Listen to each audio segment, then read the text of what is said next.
चौंकाने वाली खबर, जांच एजेंसियों के रडार पर करीब 200 डॉक्टर्स हैं। कश्मीरी मूल के ज्यादातर डॉक्टर्स बताए जा रहे हैं। 200 डॉक्टर्स जांच एजेंसियों के रडार पर दिया और हमने तो बता दिया कि हम क्या कर सकते हैं। अब ये प्रोफाइलिंग इनकी होगी, अब कश्मीर के अंदर मामला टाइट होंगे, आप देखिएगा। उस बंदे को तो आपने सजा दे दी, वो जो बाकी घर में 6 लोग रहते हैं और अगर घर जो है उसके बाप के नाम है, तो बेटे का अगर बेटा वहां रहता है तो बाप का भी घर तबाह, माँ भी, जिस माँ की आप बात कर रहे हैं, माँ भी दरबदर, बाप भी दरबदर, कानून भी कोई नहीं कहता, कानून आपके पास ऐसा है भी नहीं है। और वो भी दूसरी बात यह है, रात को धमाके से गाड़ उड़ाना, कौन सी दुनिया की सरकार जो है, अगर वो फॉर एग्जाम्पल वो करना भी है तो दिन के वक्त आप आते हैं, आपने नोटिस दिए होते हैं, 10 नोटिस दिए होते हैं, आप घर गिरा देंगे। फॉर एग्जाम्पल ऐसे भी है, रात को धमाके से घर उड़ाना जो है ये मतलब दैट्स समथिंग एल्स। लेकिन चलो मूविंग ऑन, एक सवाल है, हम इससे आगे निकलते शुरू हूँ। ठीक है,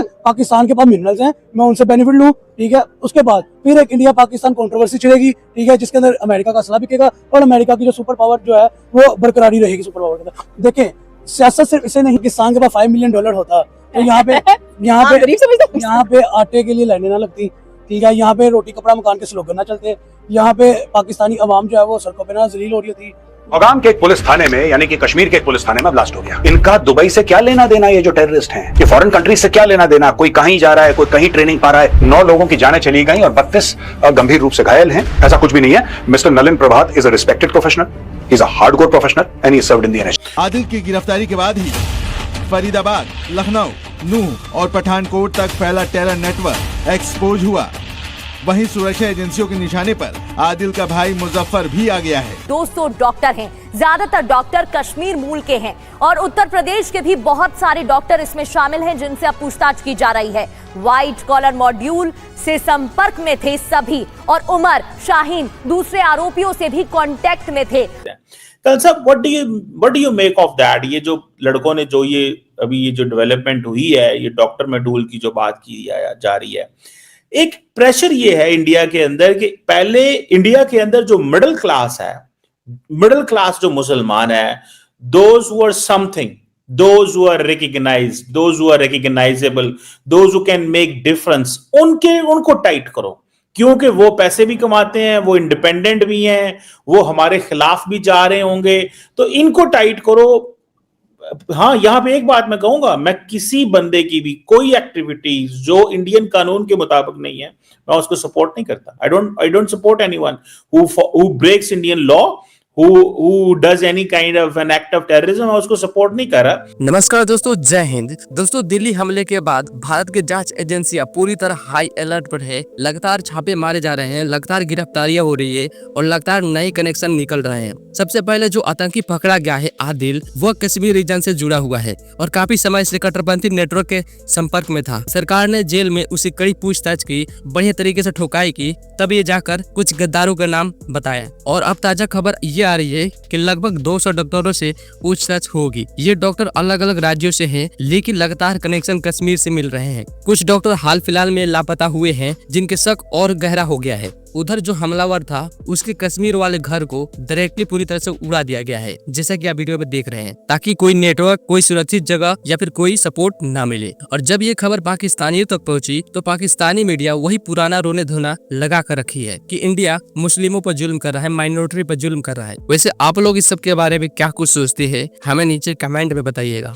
लेकिन जो सवालात उठ रहे हैं उसमें यही है कि ये कहा जा रहा है कि जो इंडियन मिडिल क्लास है, मुस्लिम मिडिल क्लास को थोड़ा सा दबाओ, not in other cities, area, states, but in Kashmir and others, इनको दबाओ ताकि इनके जो लोग हैं, जो वेल ऑफ हैं और जो रेजिस्टेंस दिखाते हैं, उनको थोड़ा सा दबाया धमकाया जाए और उनके अंदर थोड़ी तिड़बड़ जो है वो खत्म की जाए। आपको लगता है कि ऐसी चीज है या आपको लगता है कि ये गुस्सा है यूथ के अंदर अबाउट द इंडियन स्टेट जो कश्मीर के साथ यहाँ वैसे हो रहा है? सुरक्षा बलों ने उसके घर को ब्लास्ट से उड़ा दिया। एक धमाके के साथ डॉक्टर उमर का घर कैसे मलबे में बदल दिया गया, देखिए। They need to engage with the Kashmiri youth, मेरी असेसमेंट ये है। बट अगर ये इंगेज नहीं करते और समझते हैं कि हम इनको ताकत से खत्म कर देंगे और हम इनके कोई पॉलिटिकल राइट्स नहीं मानते, देन डेफिनेटली वो एक चीज दबी रहेगी, लेकिन वो फिर एक वक्त आएगा वो फिर ऊपर आती है। ठीक है। पुलवामा के कोयल गांव में जो डॉक्टर उमर का घर था उसे किस तरीके से डिमोलिश किया गया है। यहाँ पे जो लोग हैं वो बता रहे हैं कि रात के अंधेरे में इस घर में एक बड़ा धमाका हुआ और उसकी वजह से जो है ये पूरा घर जो है डिमोलिश हुआ है। मामलात किस तरफ जाते हैं, देखें मोदी का जो टेम्परामेंट है वो सारी दुनिया को पता है। बार बार जो उसको तशबीह दी जाती है कि हिटलर से, देखें एक आरएसएस की आइडियोलॉजी है और उस आइडियोलॉजी पे वो आज भी कारबंद है, वो उसी पे जो है ना चीज़ पे चल रहे हैं। देखें इतनी बड़ी हजीमत वो इतनी आसानी से बर्दाश्त नहीं करेंगे। देखें आपने 6 दिन की चले उनके साथ एक जंग लड़ ली, 6 तैयारी गिरा ली है, मगर उसके बाद वो रुके तो नहीं है। आज भी अगर देखें टेररिज्म बलूचिस्तान में ऑल टाइम हाई है। सितंबर अगर का महीना लॉसेस के लिहाज से देखें, हमारे जितने जवानान तो शहीद हुए ही हुए हैं, हमारे ऑफिसर केडर में से इतने ज़्यादा बंदे शहीद हुए हैं जिसकी मिसाल माजी में नहीं मिलती। और मैं तो योगी बाबा से ये भी बोलूंगा कि नहीं, इसका भी उड़ा हो शाहीन का घर।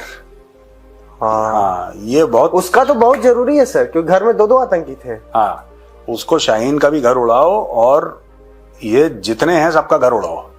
ये पाकिस्तान का मेंशन नहीं है, क्रॉस बॉर्डर टेररिज्म का मेंशन नहीं है। किसी पाकिस्तानी ऑर्गेनाइजेशन के आगे उन्होंने ये कहा है जी कि ये जैश मोहम्मद के डॉक्टर मेडूल हैं। मतलब उससे लिंक करें पाकिस्तान के साथ इस अंदाज से कि जी ये डॉक्टर मेडूल है। ठीक है जी, ये क्या है? डॉक्टर मेडूल है। लेकिन इन रियलिटी क्या होगा कि वो जो कश्मीर के अंदर लोग हैं उनको ये टाइट करेंगे। तो वहां पे स्ट्रगल है और वहां पे वो draconian loss already in place है। तो वहां पे जो मुस्लिम्स हैं या क्रिश्चियंस हैं उनके लिए बहुत मुश्किलात हैं। अब आए इधर Indian illegal occupied Jammu and Kashmir, तो अब हमें बताने की जरूरत नहीं जो वहां पे मजालिम हो रहे हैं, स्पेशली इन वाकयात के बाद, रेड फोर्ट के बाद से और जो भी धमाका वहां पे हुआ इसके बाद से मुसलमानों पे जो क्रैकडाउन हो रहे, इसके आड़ में क्रैकडाउन करते हैं और इसके बाद अरेस्ट करते हैं, एक्स्ट्रा जुडिशियल किलिंग्स होती हैं। आपको अगर आतंकियों को रोकना है तो आपको रशिया की मेथोडोलॉजी इस्तेमाल करनी पड़ेगी, उसके बिना नहीं रुकने ये। कि हम कहें कि जी इंडिया टूट जाएगा, देखें दोनों न्यूक्लियर स्टेट्स हैं, दोनों के इंटरेस्ट में नहीं है लड़ाई। इस वक्त देखें पाकिस्तान जिस स्टेज पे खड़ा है, पाकिस्तान देखें अपने इकोनॉमिक शेकल्स तोड़ने की पोजीशन में आना चाहिए। देखें अगर हम एक जंग में पड़ जाते हैं तो जंग की इकोनॉमिक कॉस्ट भी, और इकोनॉमिक कॉस्ट हमें वहाँ धकेल के ले जाएगी जहाँ से दोबारा उठना हमारा इशूज़ है। अगर इकोनॉमिक नंबर्स अभी आगे प्रोग्राम में डिस्कस करेंगे वो कोई इतने हेल्दी नहीं है कि ये अब एक इंडियन जो मुस्लिम मिडिल क्लास है कश्मीर के अंदर, जो पढ़े लिखे लोग हैं, अगर तो वो इन चीज़ों में इन्वॉल्व हो गए हैं, that is a dangerous trend, फिर उनके लिए मुश्किलात पैदा हो जाएंगी। ये जो ओवरऑल अब भारत के अंदर चल रहा है मुसलमानों के खिलाफ जो इस्लामिक फोबिया है, उसका पाकिस्तान के ऊपर क्या इम्पैक्ट पड़ेगा? देखें जो पहली बात है, जो सिस्टमेटिक या इंस्टीट्यूशनलाइज जो एक इस्लामोफोबिया या जो नफ़रत है मुसलमानों के ख़िलाफ़, ये आज से नहीं है। मोदी का अगर आप राइज देख लें, मोदी का राइज ही इसी वजह से है कि उन्होंने मुसलमानों को ऐसे पोर्ट्रे किया कि वो दहशतगर्द हैं। उन्होंने हिंदुस्तान में जो हिंदुओं के ऊपर जिस तरह से हुकूमत की है, किस तरह से उनके ऊपर मजालिम ढाए थे, और अब जो है ये अपनी हिंदू जो आइडेंटिटी है और जो हिंदुत्व है उसका जो प्रचार है वो पूरे भारत में नहीं, सिर्फ अखंड भारत का जो है वो उनका एक उसमें लेकर जाएंगे। बिहार के इलेक्शन में गैर मामूली जीत मिली है नरेंद्र मोदी को। बीबीसी ने एक सुर्खी लगाई कि गैर मामूली जीत ने नरेंद्र मोदी को इंडिया का सबसे ताकतवर रहनुमा बना दिया। तो एक रिपोर्ट सामने आई है जिसके अंदर ये बताया गया है कि पाकिस्तान अमेरिका के ऊपर सबसे ज्यादा खर्चा करता है अपनी जो लॉबिंग है अमेरिका के साथ बरकरार रखने के लिए, और कह लें कि वाशिंगटन या व्हाइट हाउस में कितना खर्चा करता है पाकिस्तान, ये सब कुछ बताया गया है। एंड स्पेशली अगर जिक्र किया जाए तो आजकल कह लें कि अमेरिका के ताल्लुकात पाकिस्तान के साथ बहुत ज्यादा दोस्ताना भी नजर आते हैं और आने भी चाहिए हैं, ना सिर्फ चाइना के साथ बल्कि अमेरिका के साथ भी अपने आप को फिट एंड फाइन रखना चाहिए। अभी तक पाकिस्तान ने जो खर्चा किया है अमेरिका के ऊपर लॉबिंग के अंदर, तो $5 मिलियन बनता है, यानी कि भारत से 3 गुना ज्यादा कह लें कि हम अमेरिका पर खर्चा। अभी हाल ही में जब रेड फोर्ट पे हमला हुआ तो उसके बाद कहा जा रहा है कि इंडिया के अंदर जो मुसलमान हैं उनको बहुत टाइट किया जा रहा है, उनके इर्द गिर्द घेरा तक टाइट किया जा रहा है। मिसाल के अंदर कश्मीर के अंदर जो है वो बंदे का घर ही गिरा दिया। ये कहते हैं कि दुनिया में कहा जाता है कि ये कोई प्रैक्टिस नहीं है कि अगर एक बंदा किसी क्राइम में इन्वॉल्व है तो आप उसके ऊपर प्रोसिक्यूशन करते हैं, अदालतें हैं, निज़ाम है, ये जो घर गिरा देने वाला या तबाह कर देने वाला तरीकाकार है, ये तो दुनिया में कहीं नहीं होता। तो कहा यह जा रहा है कि शायद इंडिया के अंदर, और फिर दूसरा ये भी कहा जा रहा है कि मुसलमानों को इतना टाइट करो, उनके साथ इतना जुल्म करो कि फिर वो इस तरह के इकदामात करें जहां पे वो कुछ एक्स्ट्रा जुडिशियल या कुछ वो कानून को अपने हाथ में ले लें। 12 डेड है, यानी कि जो गंभीर रूप से घायल थे, जो मैंने बताया ना 32। अब इसमें क्या है कि कई लोग इतने ज्यादा घायल हैं कि it was impossible to save them. 350 kilo ammonium nitrate दोस्तों, ये लगभग वो है जो वहां पे फटा है, क्योंकि कश्मीर में तो कर रहे थे 30-35 साल से, 40 साल से, लेकिन हरियाणा एंड उत्तर प्रदेश दोस्तों, मैं आपको एक बात बताता हूं, ये जितना ये मौलाना मसूद अजहर शेर का बच्चा बनता है ना पाकिस्तान के अंदर बैठ के, when the Indian army captured him, he was captured by the Indian Army, and when the Indian Army captured him, this man was shaking in his boots. ये पसीने से तरबतर था, इसकी टांगें कांप रही थी और उसको लगा कि अब गया तब गया। बट मुझे आप एक बात बताइए ना, अगर ये यूथ पूरे के पूरे मुस्लिम यूथ की आप बात कर रहे हैं, मैं इसलिए पकड़ रहा हूं बात को, कि अगर मुस्लिम यूथ पूरा का पूरा ऐसा फील कर रहा है तो जनाब यहाँ तो सड़कों पर जगह ही नहीं मिलेगी। लाखों नहीं करोड़ों लोग हैं हमारे पास तो मुस्लिम जो है, आप जो बात कर रहे हैं। और आई बात, मैं आपको बड़ा लाइव एग्जांपल देता हूं कि अगर कश्मीर की ही बात कर रहे हैं, कोई एक शिकारा वाला जो डल लेक में चलता है, कोई एक भी उसमें से हिंदू नहीं है, तो सारे मुस्लिम है, ठीक है।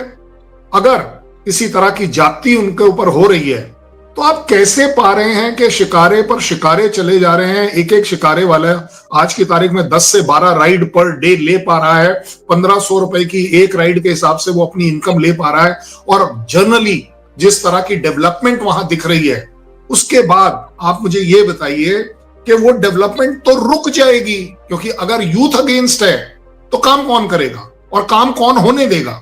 सो मुझे नहीं लगता, आप जो कह रहे हैं वो इक्का दुक्का केस एक्सेप्शनल जरूर हो सकते हैं कि किसी यूथ को लगा हो, किसी छोटे से यूथ के ग्रुप को लगा हो कि हमारे साथ जाति हो रही है, लेकिन वो जाति वाले लोग नहीं है। अगर ये इस मॉड्यूल की बात कर रहे हैं, इसमें ये जो अपने पांचों के पांचों डॉक्टर हैं, ये रेडिकलाइज्ड है, ये नजर आ रहा है। और इसके प्रूफ कैसे दिख रहे हैं, आप एक बात बताइए, वो जो हमारी डॉक्टर साहिबा हैं जो कि इस समय कस्टडी में है, उनको पहले दिन कस्टडी में क्यों नहीं लिया? उनको